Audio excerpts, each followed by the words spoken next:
मेरे यहाँ भुज्जा खाते थे आपको पता नहीं है। मेरे घर पर आकर के भुज्जा खाते थे आप आकर के मानी के राज आप बैठ जाइए।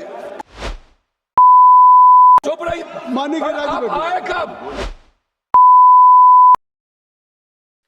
प्रधानमंत्री नरेंद्र मोदी की नवरत्नों में से एक ये माननीय गिरिराज सिंह थे, जो पप्पू यादव को बीच बीच में टोक रहे थे और फिर पप्पू यादव ने पलट के रगड़ दिया।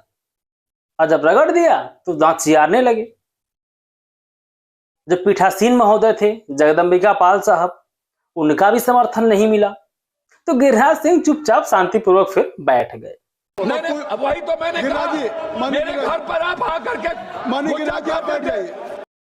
दरअसल हुआ यह था कि पप्पू यादव लोकसभा स्पीकर के रिमूवल नोटिस पर बोल रहे थे, तो वो अटल जी के जमाने का एक उदाहरण दे रहे थे कि वो अटल जी के टाइम पर भी सरकार में शामिल थे। अब इसी बात पर गिरिराज सिंह ने टोक दिया कि आप कब शामिल थे। तो पप्पू ने पलट के ऐसा जवाब दिया कि तुम हमारे यहाँ भूजा खाते थे, लइया चबाते थे, नमकीन आके खाते थे, तो तुम हमका सिखाओगे। लोकतांत्रिक व्यवस्था की ताकत नहीं है, वो हिंसा का स्वरूप बन जाता है।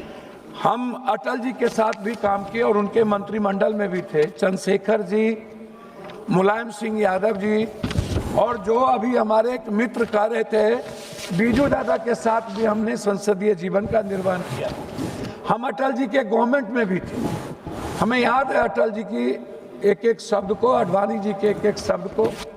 मुलायम सिंह जी और चंद्रशेखर जी किस तरह हाउस में हमको प्रोटेक्ट करते थे। हाँ, मंत्रिमंडल में थे। आपको याद नहीं है? फेडरल डेमोक्रेटिक पार्टी मंत्रिमंडल में थे। आप जानते नहीं, आप आए कब? मेरे यहाँ भुज्जा खाते थे आपको पता नहीं है। मेरे घर पर आकर के भुज्जा खाते थे आप। पप्पू जी लॉ मिनिस्टर थे। पप्पू जी नहीं, वही तो मैंने कहा। मेरे घर पर आप आकर के मानी के राज आप बैठ जाइए। चुप रही। मानी के राज आप आए कब? गिरिराज जी बैठ जाइए। आप मानी आए के राज कब? बैठ आप आए कब? पप्पू यादव जी जब मैं 5 बार एमपी हो गया तब तो आप फायदा लिए। पप्पू यादव जी आप चेयर को एड्रेस करेंगे या माननीय गिरिराज जी को करेंगे? बोल देंगे तो जवाब तो क्यों देंगे? मैं सम्मान करता हूं। आप उसको नोटिस मत लें। ठीक है, आप चेयर को एड्रेस करेंगे। आप हमारे आर्टिकल 19 क्या है? कोई गाइड नहीं कर। आर्टिकल 19 क्या है? ये क्या बात है? लोकसभा के सांसद को आप गाइड करिएगा। कोई गाइड कर रहा है सर? ये गाइड करेंगे? कौन गाइड कर रहा है? गलत बात है। एसपी नहीं सर, अभी नहीं, गलत नहीं बात। गाइड कर सकते वो। अभी तक मैंने अभी मैं सिर्फ इतना एक कहना मिनट पप्पू जी सुन चाहूंगा। लीजिए। एक मिनट पप्पू जी सुन लीजिए। आसन को ये गाइड नहीं करेंगे। पप्पू यादव जी आप सुन लीजिए।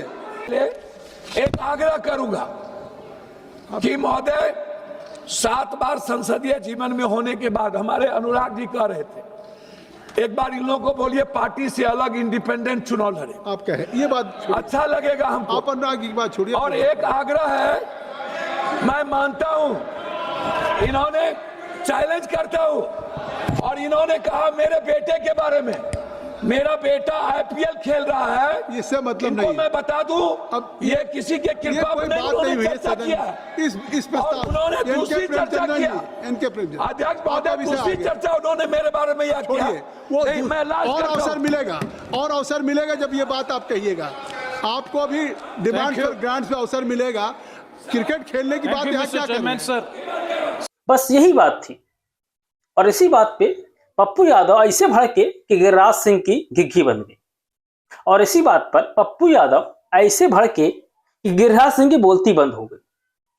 दरअसल गिरिराज सिंह की योग्यता सिर्फ इतनी है कि जब अयोध्या में बाबरी विध्वंस की घटना घटी थी, तब ये लालकृष्ण आडवाणी को अपने कंधे पर उठा के भाग लिए थे।